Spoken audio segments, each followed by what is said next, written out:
Assalamualaikum warahmatullahi wabarakatuh. Waalaikumsalam warahmatullahi wabarakatuh. Pak Rusdiono, apa kabar, Pak? Oke, alhamdulillah siap, sehat Bang. Oke. Terima kasih Pak Rusdi sudah berkenan hadir di studio kami. Siap, sama-sama. Saya sangat senang sekali bisa bergabung dengan Cahaya Umat yang begitu mulia ini. Oke, Masya Allah, Pak. tabarakallah. Semoga Allah muliakan kita semua, Pak. Amin, amin, amin. Pak Yono nih ada hal yang perlu kita diskusikan nih. Oke, siap.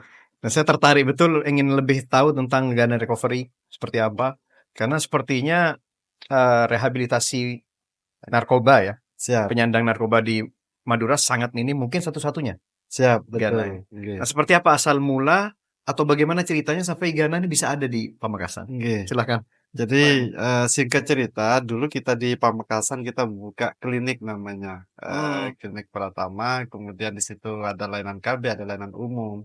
Kemudian dokter kami itu dokter Kris, dokter Lapas. Kemudian yang merintis itu Pak Hamdan Nasution hmm, dari Sumatera. Kita merintis bersama bertiga bersama teman-teman juga. Nah, di situ pada saat klinik kami berjalan, ada pasien pecandu narkoba yang di situ sangat membutuhkan pertolongan rawat inap. Sehingga kita membangunlah lembaga yang di situ khusus menangani para korban atau pecandu narkoba. Sehingga tahun 2015 kemarin kami merintis, kalau untuk kliniknya per 2012, 2013. oh, 2015 kita merintis Ghana Recovery ini, hmm, kemudian 2016 kita diresmikan sama Bapak Bupati gitu, Pak. Kemudian seiring berjalannya waktu banyak korban-korban pengguna itu tidak hanya di wilayah Pamekasan, juga di wilayah Madura pada umumnya dan juga di luar Madura hmm, yang melakukan layanan rehabilitasi di Pamekasan. Karena kami melakukan kemitraan dengan BNN, dengan berbagai pihak, dengan dinas sosial, dengan mitra-mitra yang lain, tokoh masyarakat dan segala macam. hmm. Sehingga Ganas lebih banyak didengar dan juga lebih banyak diketahui oleh masyarakat seperti kalau di Pamekasan ada balai rehabilitasi khusus pecandu narkoba seperti itu Bang. Berarti se-Madura, Pak, ya? Se-Madura mungkin bisa satu-satunya. Termasuk pasiennya juga kebanyakan dari mana nih? Kalau pasien kami kebanyakan dari Madura, Pamekasan sendiri, Semenep, Sampang sama Bangkalan. Seperti Hmm. itu. Ada juga yang di luar Madura juga ada sebagian. Untuk ini Pak, background badan hukumnya, PT atau yayasan? Yayasan. Oke, jadi Oh kami berarti ini Pak ya, swasta ya? swasta, non NGO, non pemerintah gitu. Cuman Oh, kami dulu kan kita berangkat dari namanya IPWL. IPWL itu Institusi Penerima Wajib Lapor. Jadi hmm, secara undang-undang nomor 35 tahun 2009 bahwasannya di situ bagi korban atau pecandu wajib dilakukan rehabilitasi di IPWL seperti itu. hmm, Kemudian Ghana ini kami juga secara legalitasnya juga dari rekomendasi dari Lembaga Kesejahteraan Sosial NAPSA seperti itu dari hmm. Dinas Sosial. Jadi secara legalitas kami malah justru terbaik di di Jawa Timur untuk pelayanan rehabilitasi gitu, Oh, Pak. Masya Allah. Karena Kemudian spesialisasinya ya. dari BNN juga kami mendapatkan penghargaan juga kemarin beberapa tahun 2022 kemarin Hmm, gitu. Karena banyak pelayanan dan kemitraan yang sudah kita bangun. Jadi hmm, kemitraan kami itu dengan Polres Madura, dengan BNN, dengan Dinas Sosial, Bagas Bangpol dan banyak lagi mitra kami. Kalau lembaga kami itu tanpa ada kemitraan, ya disitulah kami bisa lebih banyak mitra ataupun menggandeng dari pihak lain seperti itu oke, oke, Pak, oke. untuk Hmm, masalah penanganan ini baik yang hmm. preventif maupun rehabilitatifnya gitu Bang. Eh, Oke. kemudian ini Pak, jadi dari awalnya memang dari keinginan, ya. Oke, Kemudian siap. setelah itu mendapat rekom dari dinas sosial. Oke. Berarti bukan Dari Kementerian dari Sosial. Kementerian Oke, Sosial. di Oh, IPWL-nya itu langsung dari Kementerian Sosial. tapi sifatnya rekomendasi. Rekomendasi gitu. Oh. Kalau Perbedaan. secara yayasan kami independen tersendiri gitu, Pak. Nah, perbedaannya apa dengan yang ada di BNN? Dengan yang ada di BNN itu istilahnya, secara tupoksinya kalau BNN itu sifatnya preventif ataupun, pencegahan Oke. ataupun, berkaitan dengan masalah rehabilitatifnya, pelayanannya. Nah, namun BNN sendiri kan kami, sebagai mitranya BNN nih. Jadi BNN itu kan hanya punya satu lembaga rehab, namanya di Lido di Jakarta. Ah, iya. Karena BNN di daerah BNNK Hmm. tidak punya lembaga rehab sendiri, jadi melakukan kemitraan. Nah, kemitraannya itu dengan kami. Jadi BNN Oh. itu melakukan penangkapan ataupun melakukan apa sosialisasi, di situ ada korban, ya diarahkan ke kami gitu, Kak. Kan undang-undang ini kan sudah Oh. dipecah seperti yang saya sampaikan tadi. Kami Iya, iya. berangkatnya dari pasal 127 itu. Kalau pasal 127 itu nomor 35 tahun 2009 ini pecandu atau korban di situ harus direhabilitasi Oh. seperti itu. Jadi Nah, itu ini. dasar hukum kami gitu, Ya, Pak. ini juga menarik, Pak. Itu rencana Nggih, emang saya mau tanyakan. nggih, Jadi ternyata yang beredar di tengah masyarakat ini, mau direhab tuh butuh uang, Pak. nggih. Butuh Siap, uang yang besar. nggih. Dan tidak semua orang bisa direhab. Heeh, Dan kebanyakan secara umum, seperti artis, siap, pejabat, nggih, itu mereka yang direhab. heeh, Kalau tidak punya uang, pasti di penjara. Kalau punya uang, baru direhab. Nah, iya. ini gimana? Apa betul seperti itu?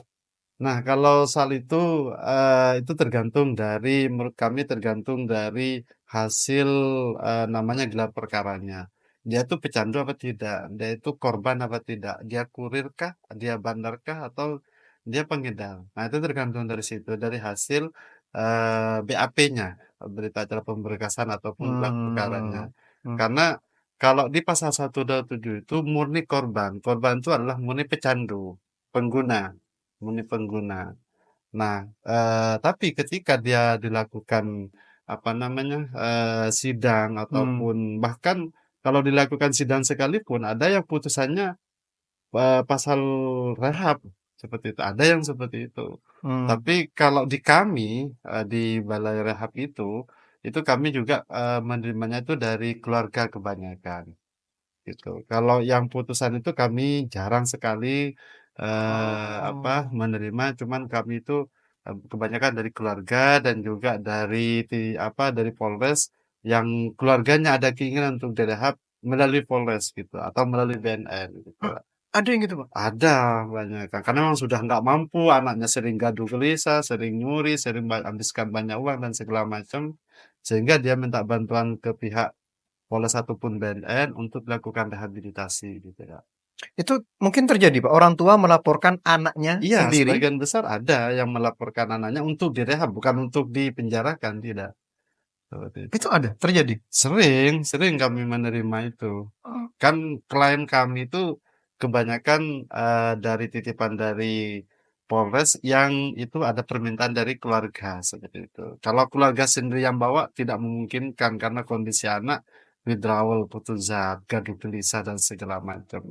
Jadi kalau Wow. kita minta bantuan dengan pihak Polres untuk dilakukan penjemputan ke rumah, langsung diantarkan ke kami. Seperti itu. Ada Hmm. juga yang berdasarkan TAT. TAT itu tim asesmen terpadu. Hmm. Jadi Polres nangkep ataupun BNN nangkep, kita lakukan TAT melalui tim asesmen terpadu. Itu memang sudah diatur dalam undang-undang. Jadi hasil putusan TAT itu putusannya rehab. Ya sudah, rehabnya ke Ghana gitu. Padahal BNN-nya di Sumeneb seperti itu, Pak. Karena memang meteranya di kami gitu, Bang. Oh, Oke. saya masih agak ini, Pak, agak kaget aja dengar. Oke. Jadi orang tua sengaja melaporkan anaknya ke Polres untuk direhab. Untuk direhab. Ada juga dari tokohnya, dari kepala desa ataupun dari perangkat desa, ada yang dari keluarga sendiri gitu lah. Tapi menurut saya gini, pemahaman masyarakat kita masih tidak sedalam itu tentang Siap. tentang rehabilitasi mungkin. Hmm. Saya takutnya gini, jadi kebanyakan masyarakat kita merasa, wah kalau lapor polisi ditangkap. Oke. Itu berarti ada Ah, yang mereka tahu bahwa direhab itu bisa. bisa Pak, itu tadi IPWL itu tadi Pak. Ya kan? Institusi penerima wajib lapor. Kami kan masuk di tim bersinar namanya. Hmm. Tim bersinar itu tim bersih sindikat narkoba. Tim bersinar Hmm. itu gabungan dari TNI Polri, dengan kejaksaan, dengan Oke. kami dan lembaga rehab, dengan akademisi dan segala macam. Jadi sudah paham kalau Hmm. ada yang melapor ke Polres, itu akan dilakukan apa namanya sosialisasi. Polres kan melakukan sosialisasi nih ke Hmm. masyarakat, ke desa-desa, Hmm. bahwasanya supaya tidak ditangkap, lapor atau direhab seperti itu. Oh, Oke. Bahkan, iya, iya, sekarang kan iya. Polres juga kan ada namanya duta rehab, ada duta narkoba, seperti itu. Duta narkoba kalau di Polres. Sehingga duta narkoba inilah nantinya yang, apa namanya, yang melakukan sosialisasi atau sebagai perpanjangan tangan dari Polres, Du- agar bisa mencegah lah minimal gitu. Biasanya mantan pemakai itu. Ada juga yang mantan pemakai. Di kami kan kami libatkan. Jadi mantan klien kami itu kami, jadikan sebagai role model, sebagai Hmm. apa, percontohan di Oke. lingkungannya dan juga terutama di teman-temannya. Sehingga banyak teman-temannya itu dan terutama keluarganya yang dulunya berpikir stigmanya jelek, sudah malah ini, berpikir kembali, berpikir baik sehingga penasaran, tahap di mana? Ya diarahkan ke Ghana seperti itu. Nah, sekarang ada pemakai, Pak. Nggih. Dan dia juga misal menjual. Mhm mhm. Bisa nggak dia direhab? Alasan karena Kalau pemakaiannya tadi dia itu. mhm, seyogyanya bukan kebanyakan, tapi sebagian besar orang pemakai itu juga ada sebagian yang menjual. Karena, Hmm. yang saya tahu dari hasil konseling kami dengan klien itu, ketika dia tidak punya uang, Hmm. dia menjualnya itu bukan butuh uangnya, tapi butuh barangnya untuk dikonsumsi, seperti itu. Hmm. Sehingga dengan apa, hasil, asesmen awal kami, Hmm. dia menjual, orientasinya bukan untuk malah untuk mengedarkan atau apa, tapi dia orientasinya untuk gimana caranya dia mendapatkan barang untuk dipakai. Sehingga dia Oh. kan, betul-betul sebagai seorang pengguna gitu, seorang pecandu. Karena ada 3 kategori tingkat penggunaan. Ada pecandu, ada pengguna, ada penikmat. Ada Hmm. tingkat keparahannya lah istilahnya. Kalau pengguna itu mungkin, ketika apa, ulang tahun misalnya gitu, Oh, di Bang. acara-acara tertentu ya. Nggih, Oke. acara apa, tahun baru misalnya gitu, Hmm. Bang. Kalau untuk pecandu ini kebanyakan ketika dia butuh dopingan, harus melek 24 jam dan segala macam, harus doping, dia harus pakai. Itu sudah masuk di pecandu. Kalau penikmat nggak ada ombak, nggak ada angin, ya tetap pakai aja gitu, Bang. Iya, iya, Nah, itu iya. sudah tingkat parah gitu kalau sudah penikmat gitu, Bang. Dan semuanya ada di Ghana. Ada gitu, Bang. Dari berbagai tingkat keparahan sudah kami tangani. Bahkan secara psikologis dia dia ke orang lain aja nggak tahu, kami masih bisa tangani. Saking Maksudnya nggak tahu gimana? parahnya. Ya saking parahnya itu kan sudah gaduh gelisah, sudah nggak tahu sama orang, sudah saking parahnya, sudah Hmm. sakau bahkan gitu, Bang. Oke, bentar Nggih. Pak. Kembali ke Ghana tadi Pak. Nggih, siap, Bang. Gratis apa bayar deh rehabilitasi di Ghana? Kalau tergantung, Bang. Kalau tergantungnya gini, kalau di kami di Sumenep, kami kan melakukan kemitraan dengan pemerintah daerah, dengan Bapak Bupati melalui Bages Bangpol. Jadi bagi yang warga Sumenep, selama di situ ada kuota di Sumenep, itu gratis. Selama ada kuota dari pemerintah daerahnya, gitu. Wah, ada Kalau kuota juga Pak ya? ada kuotanya, Kayak haji ini. Padahal pecandu narkoba nih. lah ya karena kan pecandu narkoba tidak ditanggung oleh BPJS, Bang. Oh, Gitu. Jadi kan oh jadi Pemda ya, Pemda. Pemda yang bayar gitu. Jadi Oke. Pemda yang bayar, kemudian melalui apa mitranya kami dengan Bagas Bangpol dan juga dengan BNN. Jadi yang bayar itu Bagas Bangpol, yang ngirim BNN gitu, Bang. Ada juga yang dari Polres. Kemudian warga Semenuk. Kalau Pamekasan ini baru ada satu kemarin kuotanya yang apa istilahnya yang digratiskan seperti itu, Bang. Kan kalau di Sampang sama Bangkalan masih belum ada, cuman yang Hmm. pasti kalau berkaitan dengan biaya itu kami sangat terjangkau. Itu tergantung dari keluarga, karena pilihannya itu di obat, gitu Bang. Sama makannya aja 3 kali berapa, yuk dihitung sendiri sama keluarga. Hmm. Hmm. Makannya, terus asramanya itu kalau dibandingkan dengan kalau dia di apa ditangkap, wah jauh Bang, jauh sekali. Itu sangat murah sekali demi kesehatan dan masa depannya gitu. Oh, oh intinya berbayar Pak ya. Nggih, Cuman yang berbayar. bayar nih siapa gitu kan? Bisa Nggih, keluarganya, bisa bisa keluarga, Pemda, bisa yang lain gitu ya. bisa yang lain. Kalau dari keluarga kami tergantung dari rembukan dengan keluarga. Mau ambil pakaian obat yang seperti apa? Kan itu nanti kan ada paketannya obat itu Oh, sendiri. oh gitu Pak. Nggih. Kan yang membedakan obat gitu, Bang. Ada Iya, yang iya, paket, iya, ada iya. yang Oh, generik, ada fasilitasnya yang sama. kalau fasilitas sama. Oh, dari asrama sehari makan 3 kali. Sehari makan 3 kali sama, kecuali kamar ada yang VIP, ada yang enggak, gitu. Yang Oh. VIP itu cuman bedanya kamar tersendiri Bang, nggak ada AC, nggak ada HP, nggak semuanya kalau apa aturan itu semuanya sama. Iya, iya, iya, iya. Oke, Pak. Terus apa aktivitas di Ghana Recovery ini setiap hari dari pagi, misal apa kayak sama kayak pondok pesantren, misal? Iya, modelnya sama kayak pondok pesantren mulai dari jam 3 malam sampai jam 10 malam gitu Bang. Jadi Hmm. jam 3 malam itu bangun setelah tahajud. Kalau Senin Kamis tuh kita puasa sunnah. Oh, Masya Kemudian, Allah. subuh kita sampai subuh subuh sampai tadarus, sampai duha apa, sampai duha istirahat sebentar, Hmm. habis itu makan pagi, kemudian aktivitas terapis, ada 4 terapi yang kita lakukan, Bang. Yang Oh. pertama itu terapi detoksifikasi namanya, melalui obat untuk menetralisir atau membersihkan zat-zat yang ada di dalam tubuhnya. Kemudian terapi Itu yang dengan obat, Pak? dengan obat. Obat oral. Oral, ada yang suntik jika itu memang emergensi seperti gadu gelisah dan segala macam. Ini apa? Ini kondisi awal ketika pasien masuk ya. Kondisi awal ketika masuk. Kan kondisi awal Ketika ketika masuk dengan kondisi sebulan berbeda pastinya, Pak. jauh berbeda. Nah, ini awal dalam kondisi yang tadi mungkin sakau, dalam Hmm, kondisi gaduh gelisah itu pertama langsung dikasih iya, oral atau diinjek gitu. iya, kasus seperti Ah, itu. berupa penenang gitu, Pak.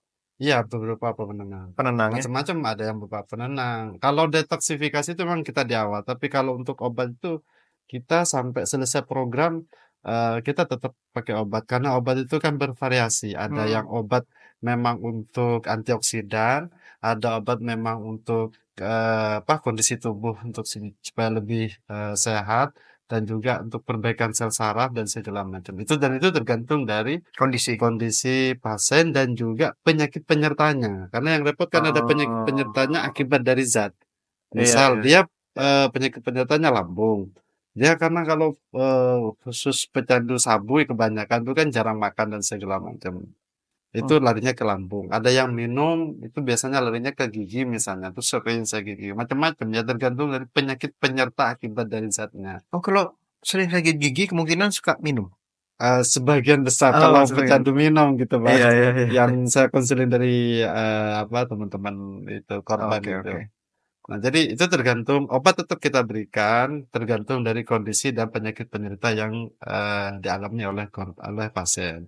Kemudian yang kedua itu terapi psikologis kejiwaan. Oke. Jadi kebanyakan, korban itu kejiwaannya itu sangat terganggu gitu, Bang. Tidak bisa handle feeling, kontrol perasaan, mudah gaduh gelisah. Itu sebetulnya karena, pengaruh dari zatnya yang mengakibatkan kepada psikologinya yang tidak menentu. Hmm. Kebanyakan seperti itu, apa, merasa akan pribadi, masa bodoh, menganggap remeh, semuanya itu menganggap enteng, masalah itu, macam-macam lah. Itu kita terapi secara psikologisnya. Gitu. Hmm. Kemudian yang ketiga itu terapi psikososial. Bagaimana dia tidak mudah lagi terpengaruh oleh lingkungan. Karena Hmm. sebagian besar pecandu atau korban itu pengaruhnya adalah lingkungan atau sosial. Hmm. Makanya kita terapi sosial. Nah, yang keempat itu terapi religi keagamaan. Ada Hmm. ruqyah, bekam juga, puasa sunnah, mandi taubat, mandi kembang dan segala macam. Tapi kembangnya Ma- kembang biasa, Bang. Oh gitu ya. Oke, Oke. mandi susu juga Oh, gitu. enggak. Pakai garam gitu, Bang, ruqyahnya gitu. Oh, gitu ya. Iya. Iya, iya. Pak, masalah psikologis tadi, Pak Oke, Yono. siap. Jadi kebanyakan orang ketika menggunakan narkoba itu Mhm. stres duluan, Heeh. entah masalah mental, masalah apa, terus menggunakan narkoba, atau menggunakan narkoba dulu, Mhm. terus stres. Bisa keduanya. Jadi kita bisa lihat dari faktor sebab akibat, Bang. Jadi ada sebagian orang itu menggunakan narkoba karena dia terlalu banyak masalah, ya Hmm. kan? Untuk menghindari dari masalah itu dia menggunakan narkoba untuk supaya dia merasa dunia ini macam punyanya dia gitu, Bang. Halusinasi namanya, Oh, Bang, gitu. untuk menghindari masalah tadi. Untuk Pak Yono menghindari bilang untuk masalah menghindari atau masalah tadi. hanya merasa saja, Bang, merasa nggak ada masalah gitu, Bang. Oh, Oke, oke. jadi kalau secara apa, dia menggunakan karena banyaknya masalah dia make supaya masalahnya merasa hilang. Atau Hmm. dia make, habis itu dia punya masalah yang baru, ngutang dan segala macam Oke. pertengkaran ataupun apa percekcokan dengan keluarga ataupun teman seperti itu, Bang. Hmm. Akibat dari penggunaan itu gitu kan. Hmm. Oke. Cuman yang pasti secara psikologis itu seseorang itu menggunakan apabila dia mengalami namanya tidak mampu handle feeling, kontrol perasaan. Baik itu perasaan karena banyaknya masalah, banyaknya pikiran, Hmm. beban, hutang dan segala macam sehingga larinya ke sana gitu Bang. Tidak bisa Oke. mengontrol emosi kebanyakan gitu Bang. Nah, kebanyakan dari pengguna narkoba, Pak, kalau Nggih, dilihat dari sisi psikologis tadi itu, siap.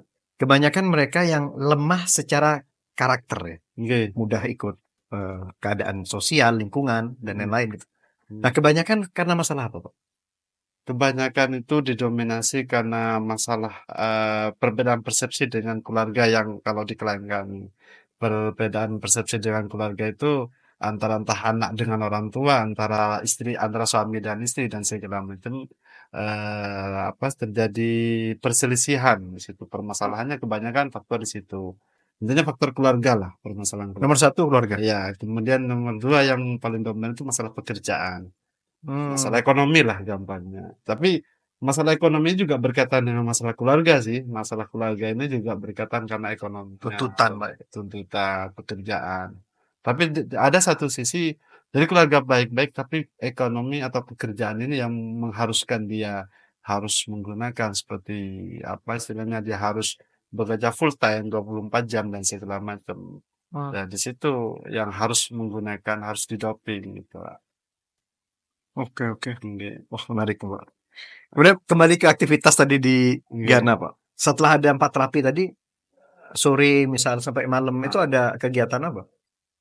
Kalau kegiatan yang sifatnya apa, dari 4 terapi ini kita, psikoedukasi. Psikoedukasi itu sifatnya renungan, terus kemudian kita memberikan kayak semacam di pondok, pembelajaran ataupun pengajaran dan pembiasaan diri, gitu. Pembiasaan diri, dalam kehidupan sehari-hari. Jadi Hmm, dia melakukan kesalahan, dia nulis sendiri, gitu. Dia melakukan, istilahnya kerapian, kebersihan, kalau dia tidak rapi, dia sendiri yang menulis atas kesalahannya. Ada yang ngomfront, ada yang negur lah istilahnya. hmm, hmm. Ya, jadi ada 3, jadi aktivitas, kemudian terapi, dan pembiasaan diri. Itu pembiasaan Hmm. dirinya yang kita buat. Gitu. Oh, sampai sampai malam seperti itu, Pak, ya? Sampai malam seperti itu. Ya untuk rekreasional itu hiburannya, ya paling kita nonton, kemudian nonton film yang istilahnya menarik menurut dia, Hmm, tapi istilahnya yang tren untuk saat ini tapi tidak vulgar gitu bang. Ya, hmm. terus kemudian karaokean hard rock, kayak tembang, main gerambol dan segala macam. Ada sebatas Oh, itu. oke. Itu rekreasionalnya supaya merasa senang, happy, terus nanam nanam tanaman gitu, Bang. Hmm, Tapi kebanyakan kebanyakan aktivitas ini hmm. edukasinya gitu, Bang. Iya, iya, iya, iya. Nah, berapa lama durasi, Pak, ketika dia masuk ke Ghana dalam keadaan kondisi sakau misalnya? Mhm. Nah, berapa lama dibutuhkan waktu agar dia bisa beraktivitas secara normal gitu?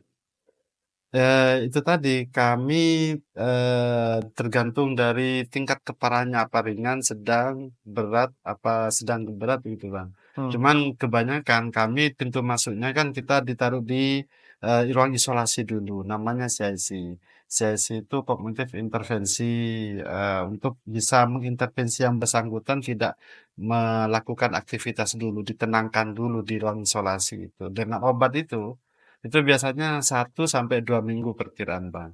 Baru dikeluarkan dari ruang isolasi, baru untuk melakukan tahapan terapi selanjutnya, gitu, Pak.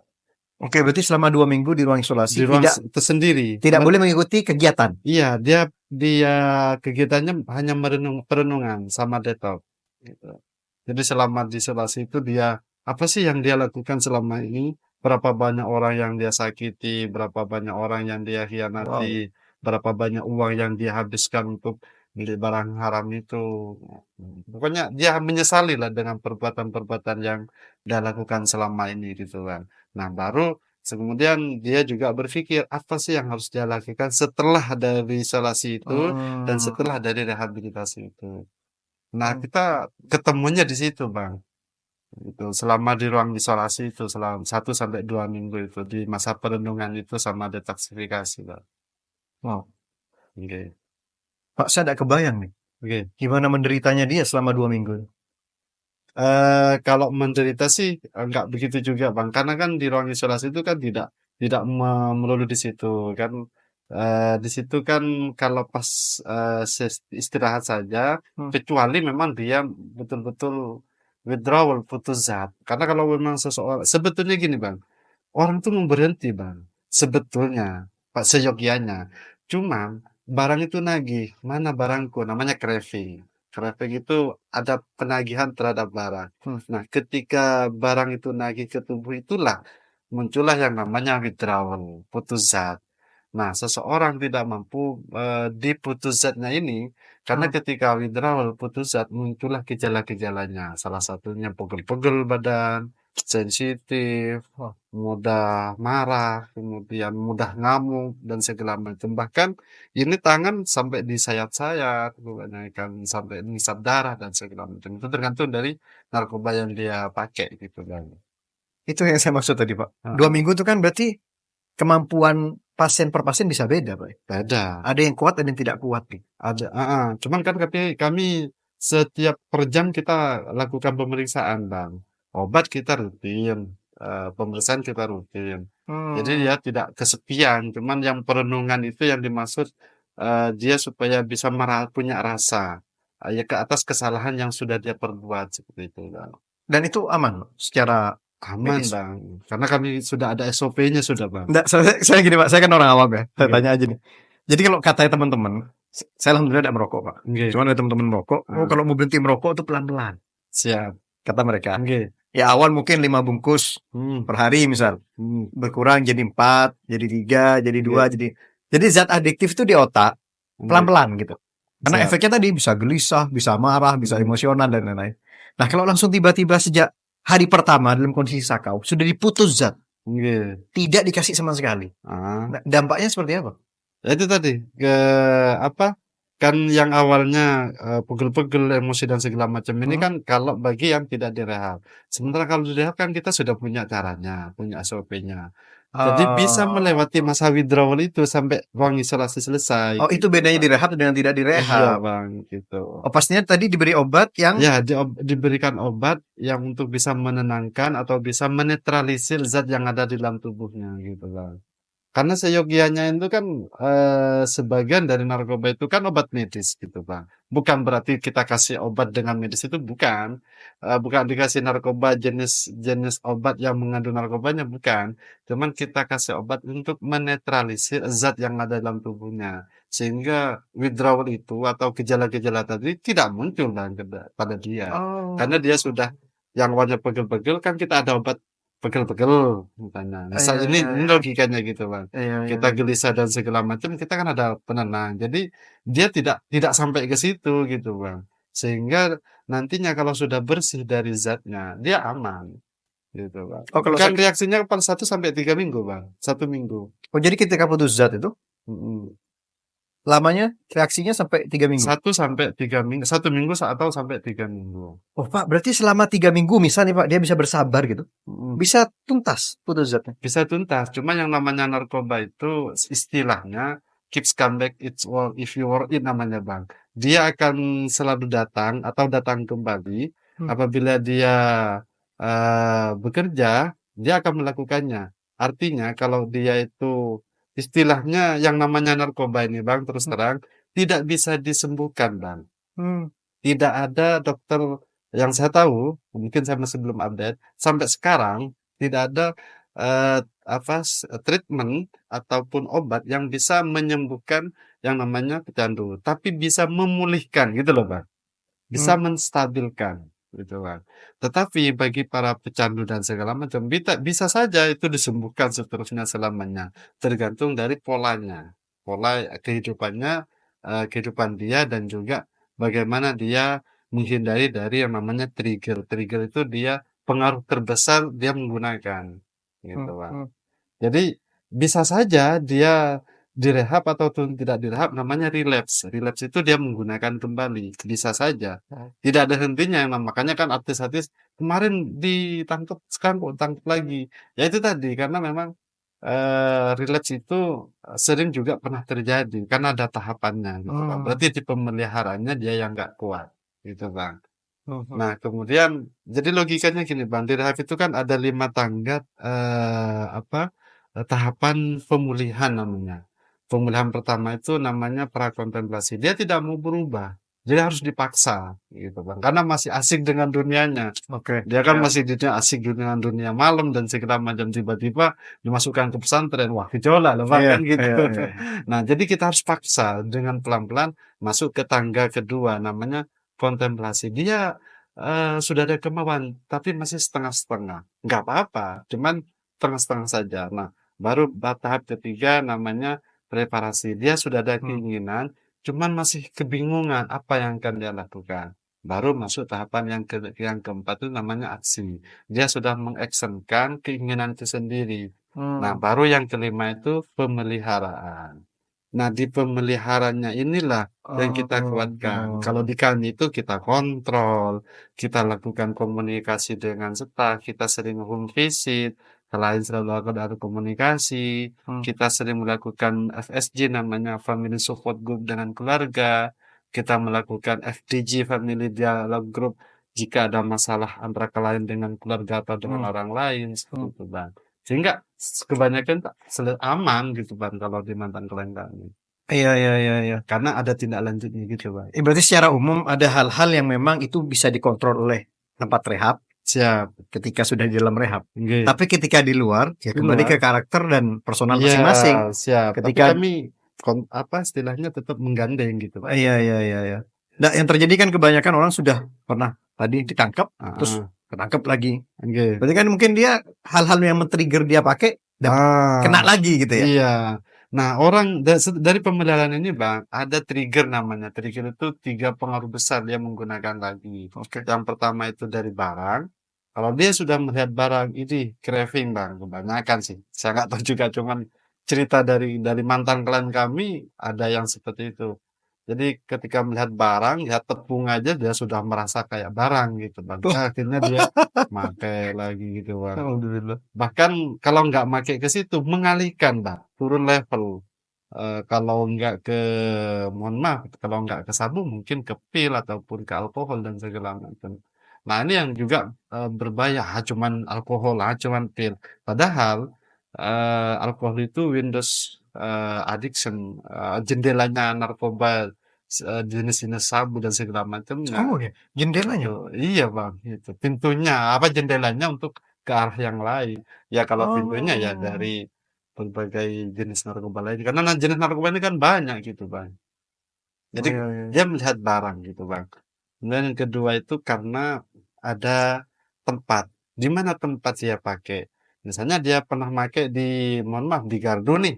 Hmm. Simpang 3 itu di gardu. Ketika pas lewat, waduh, dia kangen gitu, Wah, masa Pak? rindu. Gitu ya? Iya, saya dulu pernah pakai di gardu itu sama Oh, teman. ada kenangan-kenangan Ada gitu ya? kenangan gitu. Jadi dia harus Wow. pandai-pandai bisa memfilter, mengalihkan gitu Bang. Dari tempat itu.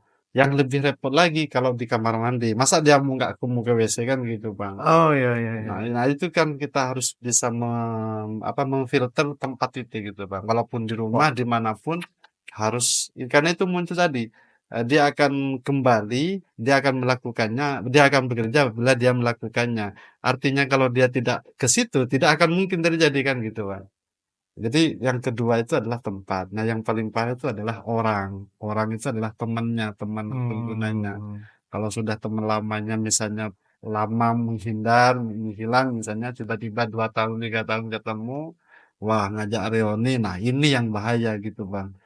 Nah, iya, iya, iya. tiga trigger ini yang apa namanya, Harus yang dihindari, Pak. harus dihindari, yang mempengaruhi pengaruh besar gitu, Bang. Wow. Dan 3 ini yang saya wanti-wanti ke Alhamdulillah. pasien kami untuk bisa menghindari hal itu gitu, Bang.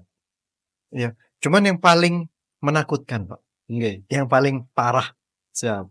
ada hal-hal yang sudah Gana recovery Heeh, rehab gitu, siap. dampak dari narkoba yang jenis apa, Pak?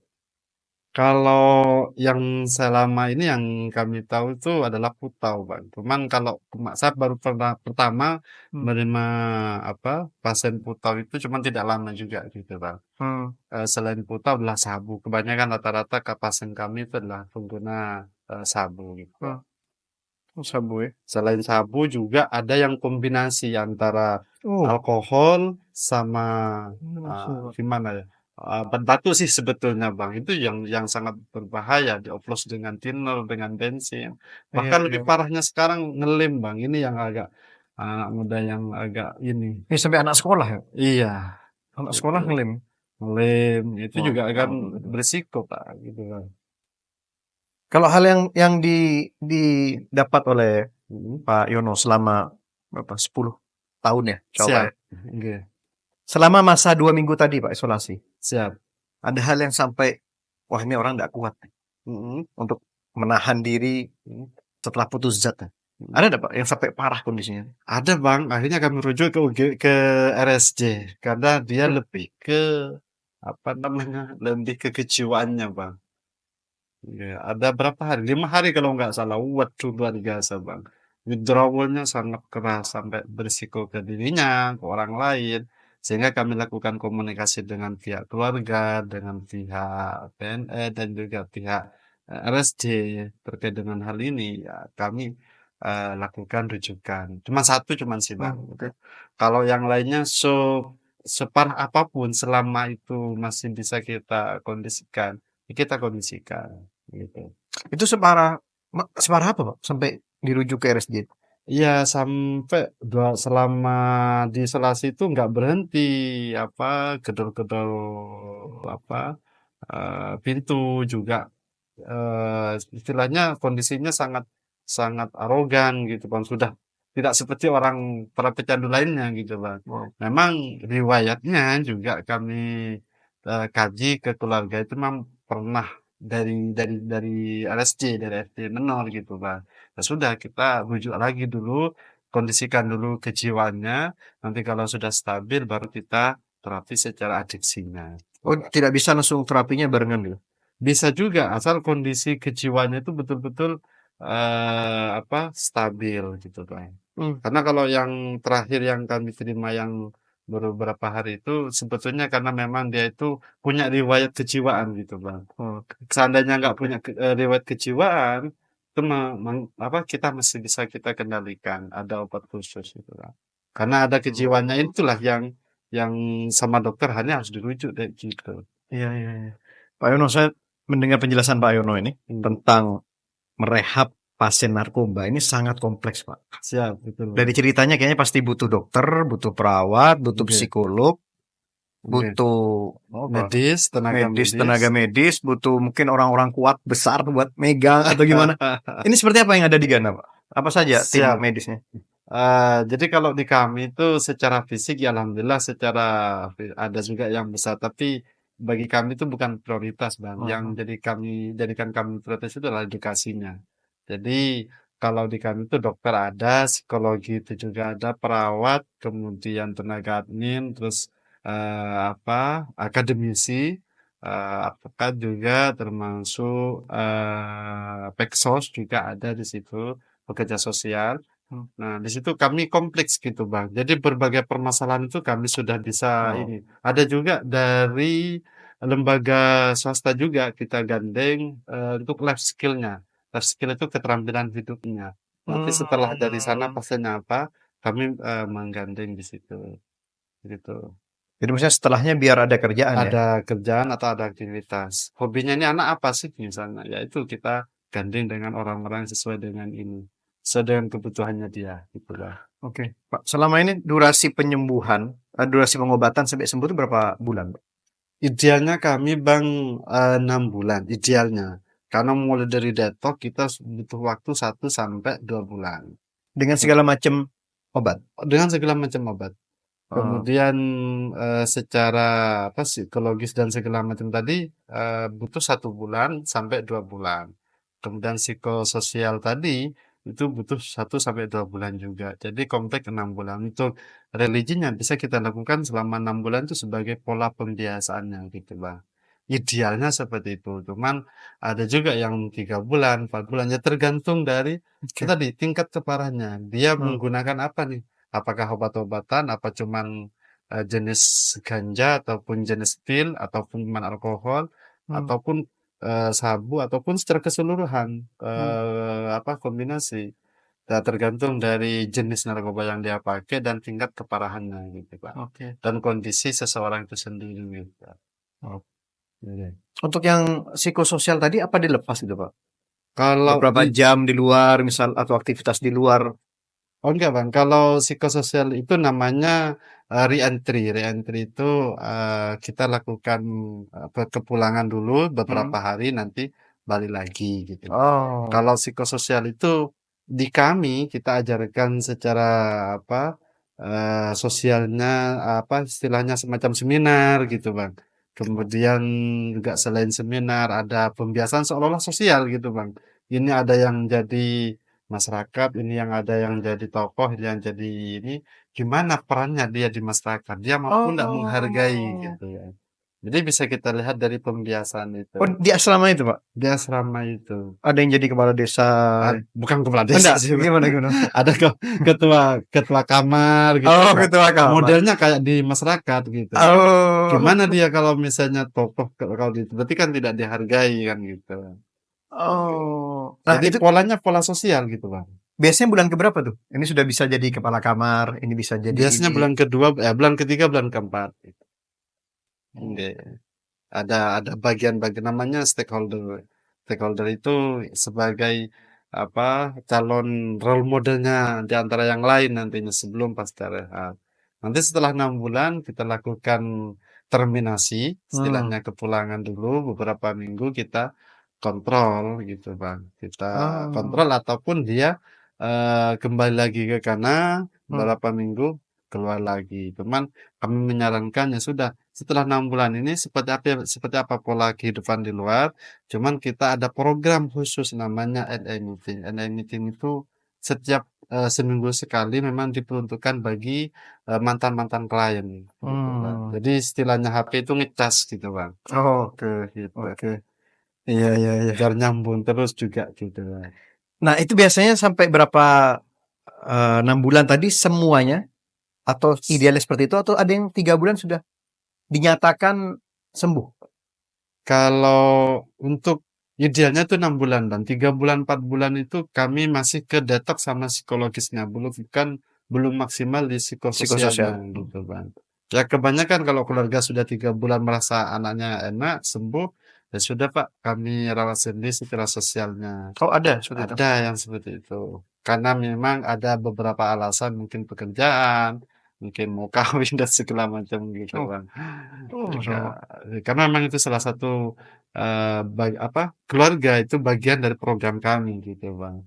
Jadi apa sih yang sehingga apa sih yang diinginkan oleh keluarga sehingga nantinya kan dia pulangnya kan ada tempat untuk curhat, untuk aktivitas dan segala macam.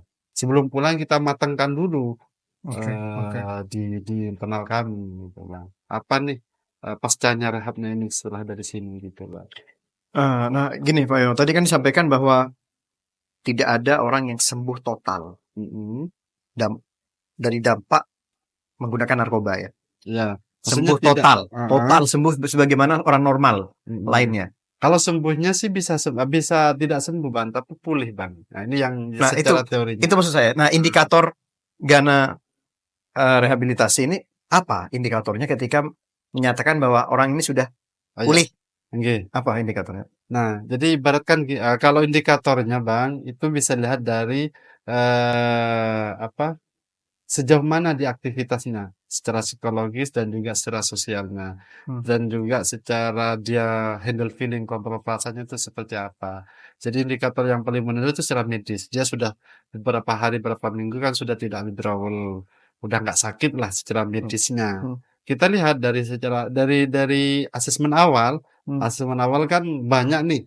Ini Oke. nama apa kami ada namanya CM Bang, catatan medis, ada catatan setiap harinya klien gitu Bang. Hmm. Jadi sebelum dilakukan asesmen, ya kita lakukan pemeriksaan awal. Nah disitulah kita ketahuan Bang. Apa sih Iya, iya, iya. keluhan-keluhannya, permasalahan-permasalahannya, sebab-sebabnya, kan gitu kan. Iya, iya, Nah, iya, Kak. seiring berjalannya waktu selama di rehab, dari data awal yang kita catat itu, Oh, apa, dia bisa menghindar nggak? Dia sudah bisa handle feeling nggak? Dia sudah nyaman nggak? Maksudnya secara medis dia sering mengalami sakit lambung dan segala macam, dia sering mengalami sakit fisik, pegel-pegel dan lain-lain segala macamnya lah. Nah, seiring jalannya waktu dia sudah nggak muncul lagi, kan berarti oke. kan indikatornya secara medis sudah Membaik berarti. dikatakan sudah pulih kan gitu kan. Hmm, Secara psikologis yang dulunya dia insomnia, sulit tidur misalnya. Dia tanpa pakai obat bisa enggak? Kan gitu Bang. hmm, Alhamdulillah dia tanpa pakai obat sudah bisa oke. tidur sesuai dengan jamnya, jam 10 atau jam 11 gitu Hmm, Bang. Nah, secara psikologi juga dia bisa enggak ketika dihadapkan dengan sebuah persoalan, dia membeledak atau dia malah bersabar. Nah, itu juga termasuk indikator kami gitu Bang. Nah, cuman yang harus digarisbawahi itu tadi hmm, bahwasanya kepulihan itu ibarat penyakit otak kronis, Bang. Yang namanya adiksi ini kan penyakit otak kronis akibat dari zat. hmm, Ibarat kata kayak hmm. stroke itu, Bang.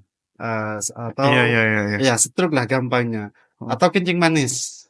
Orang itu kan kena kencing manis apabila dia makan pantangannya kan gitu, Bang. Pantangannya seperti yang manis-manis ataupun yang seperti tadi mungkin kacang-kacangan dan segala macam. Sama dengan adiksi ini. Kalau adiksi ini dia tidak dia mampu menghindari trigger itu, dia aman, gitu Bang. oke, Nah, oke. ibarat penyakit otak kronis seperti tadi, gambarannya seperti itu, Bang. Tapi betul nggak Pak? Jadi dampak dari penggunaan narkoba itu bisa merusak sel di otak gitu. Bukan hanya sel otak, semua anggota tubuh itu diserang kan, gitu Bang. Semua. Semua Bang, karena kan yang secara teorinya ada juga yang diserang itu sel yang pasti sel saraf, karena itu kan larinya ke sel saraf gitu Bang. Dampak kan orang menggunakan narkoba itu kan salah satu tujuannya itu kan adalah doping. Ya, itu kan yang larinya ke sel saraf. Hmm, Nah, oleh karena itu kan obat kami ada namanya obat antioksidan untuk memperlancar aliran darah ke saraf kan gitu hmm, di obat kami gitu Bang. Nah, yang pasti itu saraf. Kemudian ada sebagian yang diserang itu adalah anggota tubuh seperti lambung, kebanyakan lambung. Kenapa lambung? Karena hmm, dia kebanyakan pecandu sabu itu makannya itu jarang, bahkan hanya rokokan saja gitu, Bang.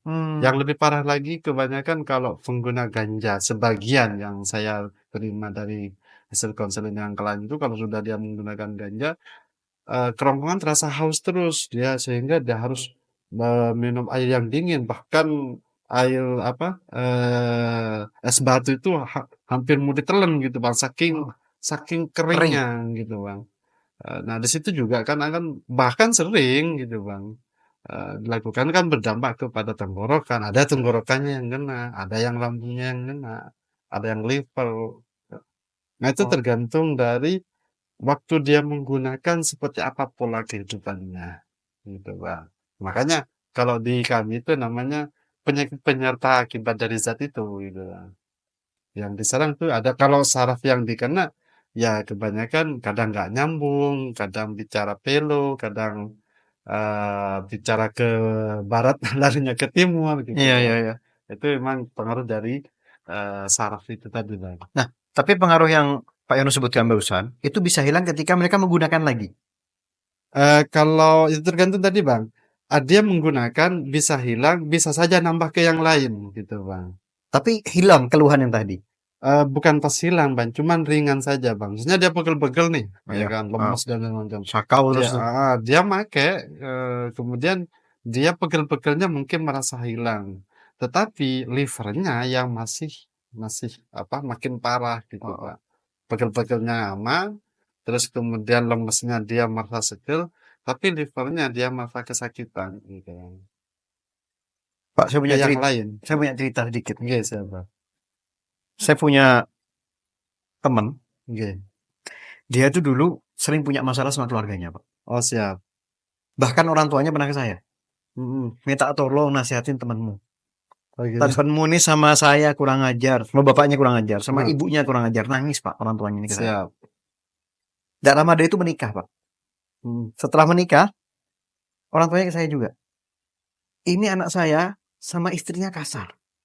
Sama istrinya keras. Tolong nasihati.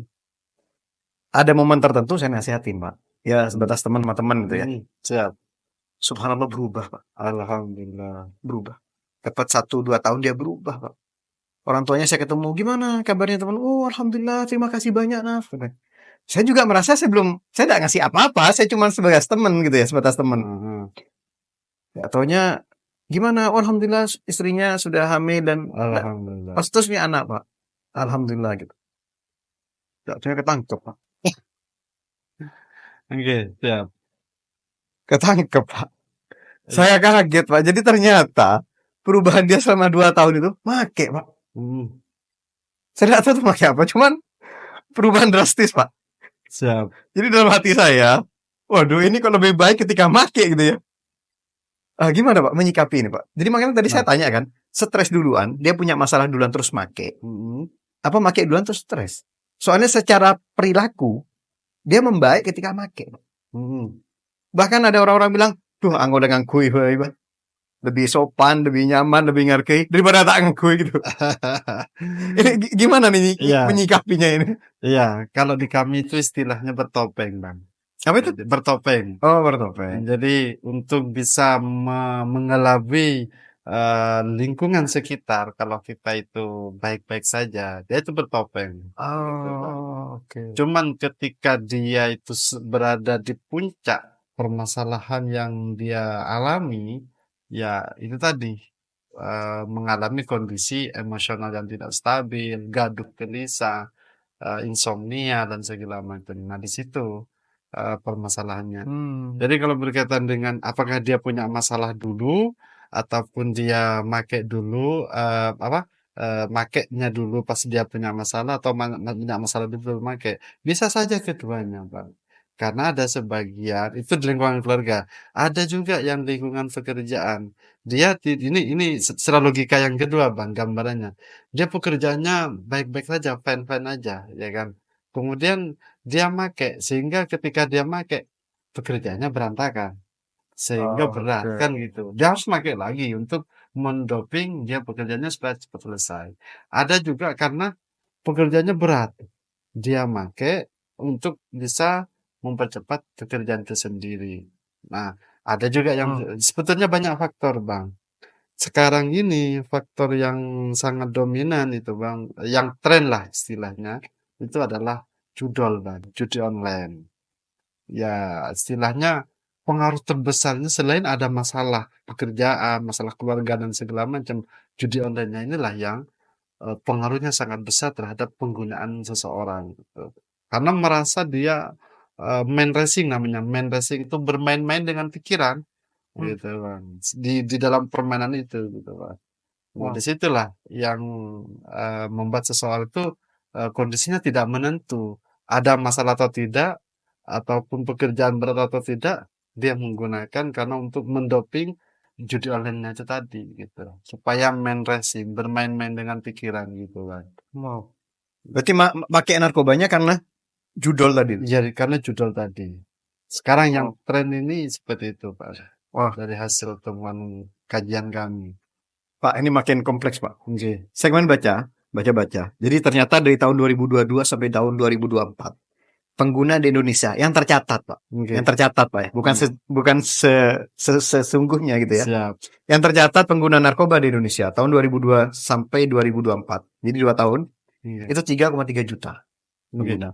Dan angkanya, Pak, dinominalkan itu sampai ratusan triliun. Angka transaksinya dan lain-lain. Jadi apalagi ada judol sekarang ditambah sama Pak Yono. Jadi menurut saya penggunanya banyak. Nominalnya sangat tinggi, Pak. Fantastis. Ratusan triliun. Angka transaksi narkoba yang tercatat, Pak ya. Yang tidak tercatat bisa jadi 2, 3, 4 kali lipat bahkan lebih gitu. Siap. Nah, gimana nih rehabilitasi melihat ini? Jadi kayak bayangan saya, Pak, kayak ngisi ember bocor, Pak. Mohon maaf ya, bukan saya meremehkan ini pasti betul, kegiatan tujuan yang mulia gitu, Pak. Tapi bagaimana nih kondisi pemerintahan kita seperti ini, kondisi negara kita seperti ini? Bagaimana rehabilitasi hadir untuk preventifnya juga tadi, Bapak juga di dinas sosial. Bagaimana agar pengguna semakin sedikit dan mereka tahu bahwa ini tidak baik gitu. Oke, oke. Jadi gini Bang, kalau di konsep kami itu yang namanya pecandu, pengguna, pengedar kurir dan segala macam itu ibarat gunung es Bang. Gunung Hmm. es itu yang nampak di depan kita kan kecil, padahal di dalamnya kan besar kan gitu kan. Hmm. Nah, artinya apa? Kalau pengguna pecandu itu kan kita sebagai orang awam dan segala macam itu sulit terdeteksi. Bahkan aparat pun mungkin sebagian kan sulit terdeteksi. Dan ini butuh peranan dari semua pihak. Masyarakat, termasuk juga dari tokoh masyarakat sendiri, penegak hukum, pemerintah, lembaga rehabilitasi ini semuanya kita nggak bisa sendirian, Bang. Terus terang penegak hukum juga nggak bisa berjalan sendirian. Hmm. Masyarakat juga apalagi, kami juga apalagi, kami nggak bisa. Jadi kami harus punya harus bersama-sama gitu, Bang. Nah, kalau berkaitan dengan yang gimana sebutkan itu memang mirisnya di situ kan kami Bang. Dan kalau di kami yang dikhawatirkan justru lost generation. Lost Hmm. generation itu kalau kita bisa bicara sejarah kolonial itu dulu, ya hancurnya negara itu karena nggak ada generasinya. Setelah diteliti nggak ada generasinya, itu tadi karena para generasinya para pecandu kalau dulu cimeng dan segala macam lah banyak lah. Istilahnya jenis narkoba juga gitu Bang. Nah justru di Indonesia ini yang saya khawatirkan di situ. Eh, Katanya generasi emas. nah di situ. Nah Generasi cemas apa emas ini? nasib Mas juga bisa cemas Bang apabila ini Oh. tidak dihentikan. Nah kita berangkat dari situ Bang. Yang saya khawatirkan justru lost generation. Apa istilahnya tidak ada generasinya atau Hmm. generasinya malah diancam dari judi online dan juga dari narkoba kan gitu. Hmm. Nah oleh karena itu kami masuk di namanya tim bersinar itu tadi Bang. Hmm. Bersih sindikat narkoba. Jadi kita punya peranan masing-masing. Hmm. Gitu. Kalau kami menyikapinya, kami dari lembaga rehabilitasi sosial kita lakukan layanan. Kemudian dari dinas sosial kita lakukan preventif pencegahan ataupun kita melakukan mengarahkan bagi pecandu atau korban untuk dilakukan rehabilitasi. Hmm. Dari penegak hukum ini kan sudah jelas ini pasalnya. Pasalnya sudah 127 ini harus direhab, Hmm. bukan dipenjara kan gitu, Bang. Hmm. Sebab kalau pecandu malah nanti di penjara, gabung sama bandit, gabung sama makin jadi. Nah, ini yang itulah kita gunanya rehabilitasi supaya memutus mata rantai ini gitu, Bang. Hmm. Sebab kalau sudah tidak ada pengguna, otomatis pabriknya kan sudah nggak akan ada gitu, Bang. Loh. Lebih repotnya lagi, Hmm. kalau sudah nggak ada apa pengkurir tadi, juga pabriknya sudah mati juga kan gitu, Bang. Nah, Iya, repotnya iya, sekarang iya. malah kebalikannya. Hmm. Menggiurkan dari sisi ekonominya di situlah Hmm. sehingga membuat seseorang itu ya larinya ke situ gitu, Bang. Loh, iya Pak, ini malah naudzubillah Pak ya. Ada omongan kalau mau cepat kaya, Iya, bisnis narkoba. iya. Dijamin cepat kaya Pak. Kalau ketangkep Loh, bahkan kalau harus ketangkep, loh, katanya kalau ketangkep pun ada yang iya. jamin Pak. Oh gitu. Nanti orang rumahnya ada yang nanggung, anak istrinya ada yang nanggung, nanti keluar nanti dapat uang. Mhm. Jadi hulunya seperti itu gitu. Oke. Ini kan akhirnya hilirnya makin terus bekerja gitu Pak. Iya. Tidak selesai-selesai. Nah, disitulah kalau soal itu ranahnya mungkin di oknum lah gitu, Bang. Ya, Oknum ataupun mafia. tapi banyak Kalau oknumnya Pak. iya. Nah, Tapi maksud saya kalau gini Pak, dinas sosial tadi sebagai langkah preventif, apakah sudah heeh, masuk ke sekolah-sekolah? sudah gitu, Bang. Oh, Ke semenjak anak masyarakat. SD diedukasi gitu. Sudah kita lakukan sosialisasi ke masyarakat gitu, Bang. Hmm.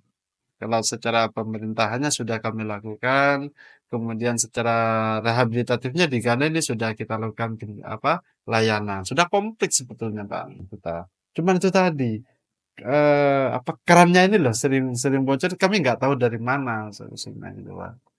Tahu lah Pak Yono. Masa tahu.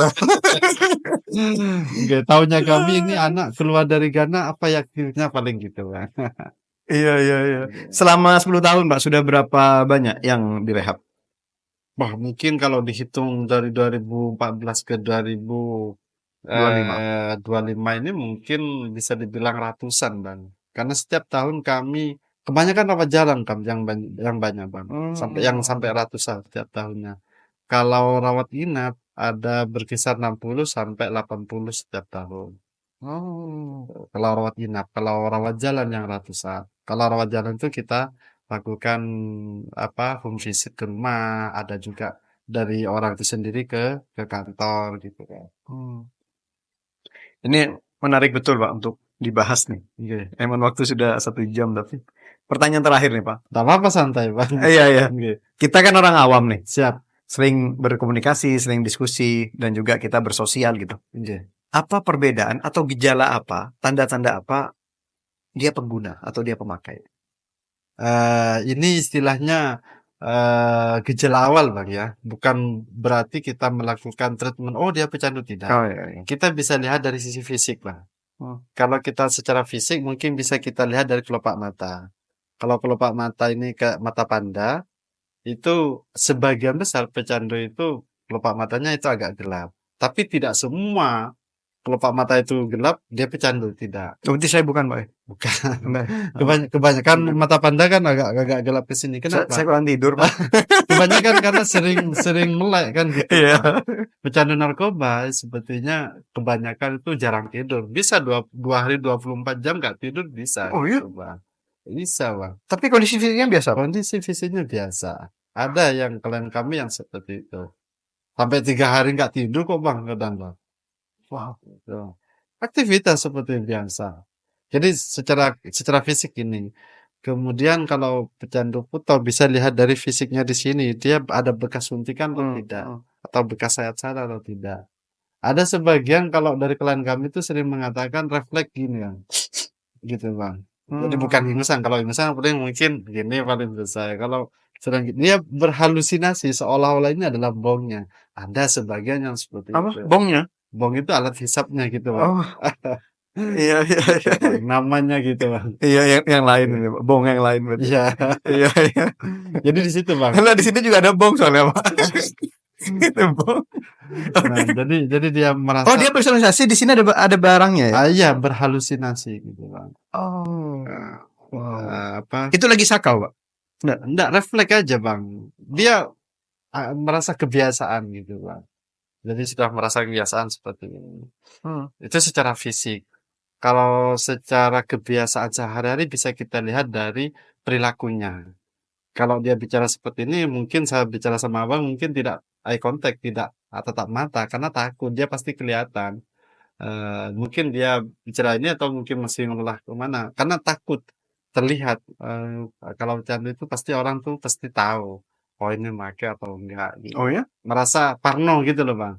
Nah secara perilaku dia parno, dia tidak bisa tatap mata langsung dengan seseorang, dia mudah menarik diri, bahkan seringkali dia tidak mandi 3 hari 3 malam juga bisa, karena kalau mandi katanya sih bang, efeknya itu akan berkurang gitu bang.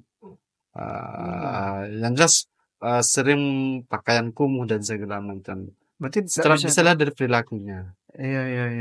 Dan juga sering gadaikan barang, jual barang. Nah, itu dan tidak jelas, tapi kalau gadaikan barang, jual barang karena memang ada kebutuhan sehari-hari, mungkin bisa kita. Makanya dari semua itu tergantung dari seseorang itu sendiri. Teman hampir kebanyakan seperti itu, Bang. Jadi kalau sudah gadaikan barang atau jual barang, alamat sudah.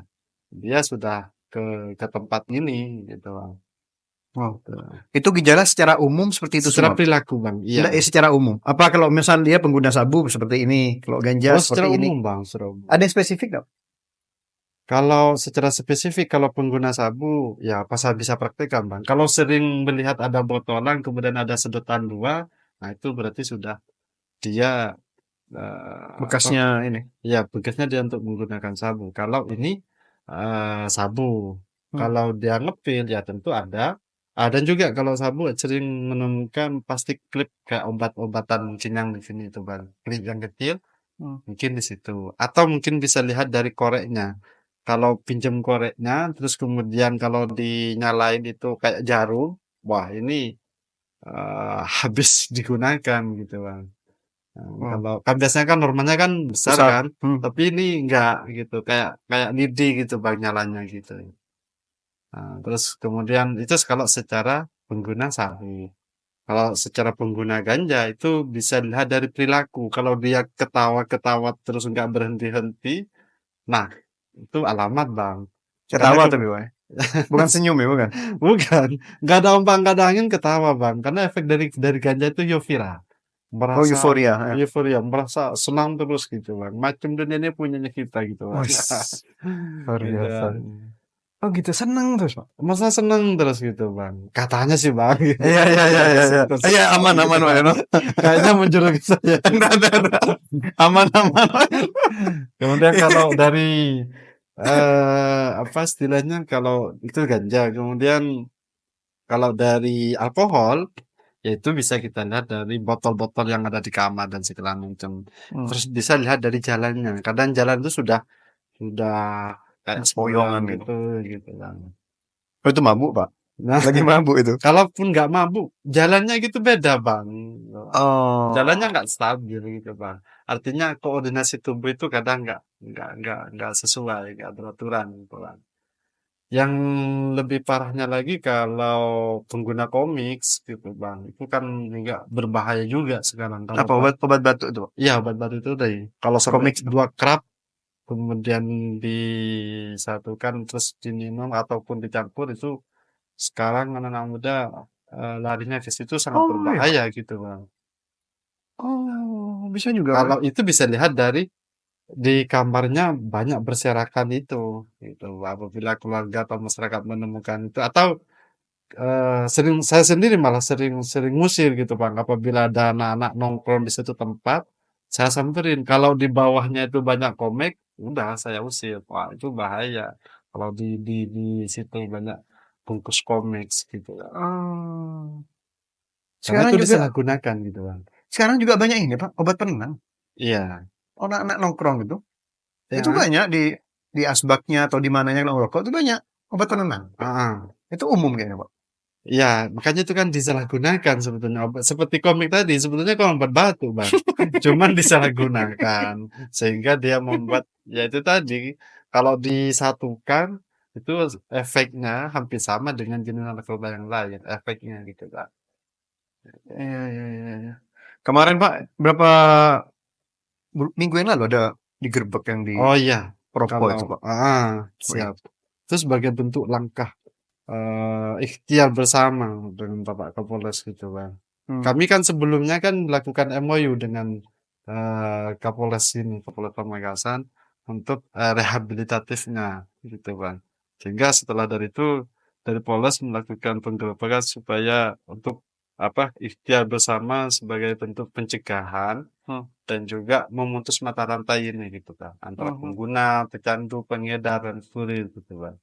Itu seberapa kuat Pak pengedarnya tuh? Kok sampai baru Kapolres ini yang bisa Ya itu tadi, Pak. digerebek ini? Ah, jadi kekuatan kami itu kalau tidak bareng sama masyarakat, bareng sama sama apa penegak hukum, akademisi ya seperti kita sebagai lembaga non pemerintah, itu kami kesulitan juga gitu Bang. Karena semuanya itu butuh Hmm. butuh apa sinerginya ini butuh penguatan gitu Bang. Kami sampai dengan ini kan pencegahan inilah sudah. Kemudian di kami di Ghana untuk rehabilitasi. Nah, jadi saling saling berhubungan gitu Pak. Hmm. Hmm. Oke. Oke Pak Yono, ini terima kasih banyak Pak. Siap. Waktu sejam kurang nih Pak. Insya Allah perlu Bisa sambung-sambung lagi. berlanjut lagi nanti Bang apabila ada Insya Allah. tren-tren baru berkaitan dengan ini kalau dijabarkan satu jenis narkoba ini kalau diselatkan banyak Bang gitu Bang.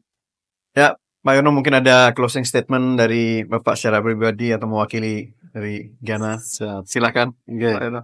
Jadi terima kasih Bang.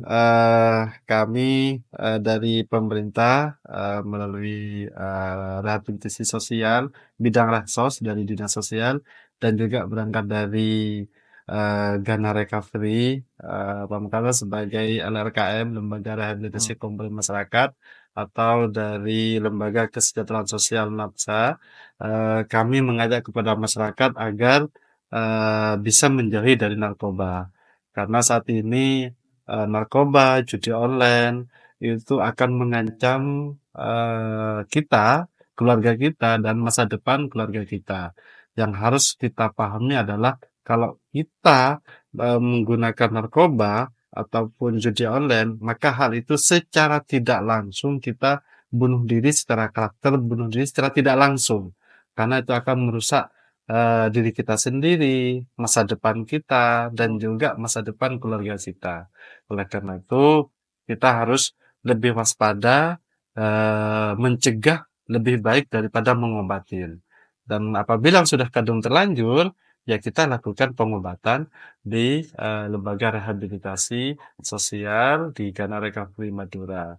Dan yang paling penting, harapan kami dari semua pihak saling bersinergi untuk bersama-sama memberantas ataupun mencegah yang namanya narkoba jenis apapun, dan juga judi online yang marak saat ini, agar kita semua bisa diselamatkan dan masa depan kita, masa depan anak-anak kita menjadi lebih cerah, menjadi lebih baik, dan kesuksesan akan berpihak kepada kita. Amin ya rabbal alamin. Amin, amin, ya Rabbal alamin. Ya, terima kasih Pak Siap, Yono. sama-sama Semoga Bang. dapat terus berkhidmat Siap, dalam rehabilitasi narkoba karena saya yakin PR-nya masih banyak, Pak. siap, Juga kerannya masih terus terbuka. Mungkin banyak keran-kerannya ini. siap, siap, Sehingga harus siap menampung dan juga merehab anak-anak semakin baik. siap. Ya, Intinya Bang. kita juga bantu, Pak. Di media ini kita juga bantu preventif juga. Oke, Dan terima kasih. semoga Ghana juga bisa terus berkembang Siap, dan selalu bisa berkontribusi baik dalam pencegahan dan juga rehabilitasi itu. siap, siap. Terima kasih banyak, Pak Yono. Sama-sama Bang. Mari. Sama-sama. Assalamualaikum warahmatullahi wabarakatuh.